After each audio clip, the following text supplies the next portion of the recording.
समस्त को नमस्कार। आज एटी अनुष्ठित होइथिबा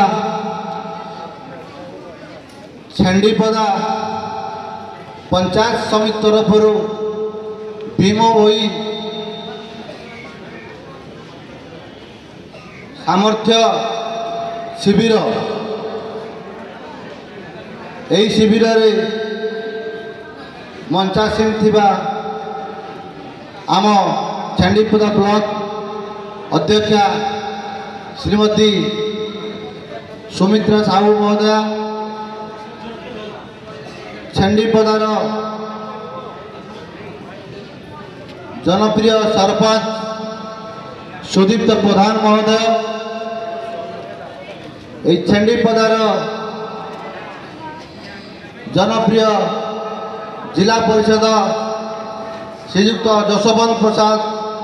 बेहेरा महोदय, एटी उपस्थित थिबा विधायक छेंडीपदा ब्लॉक नोमिनी श्रीयुक्त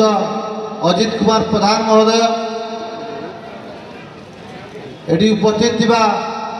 छेंडीपदार समाजसेवी गोपबंधु गणनायक महोदय, आमर जीपीओ आमर एबीडीओ सार महोदय,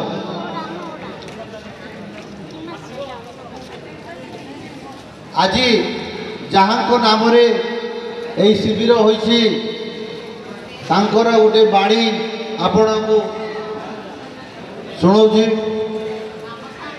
प्राणी को आरत दुख प्रमित देखू देखू केबा सहु मजीवन पछे नरके पड़ी थाऊ जगत उद्धार हेउ।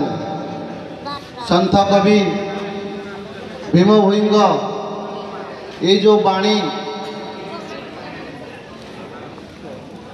अति ग्रहणीय, ये बाणी शुणिले समस्त देह जमी शीते जाए, कारण से जेतेबेले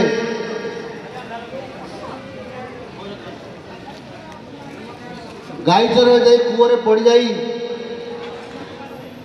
अंध हो जाइथिले से समय तक अनुभूति प्राणी को आरत दुख प्रमित देखू देखू केबा सहु मजीवन पछे नरके पड़ी थाऊ जगत उद्धार हो।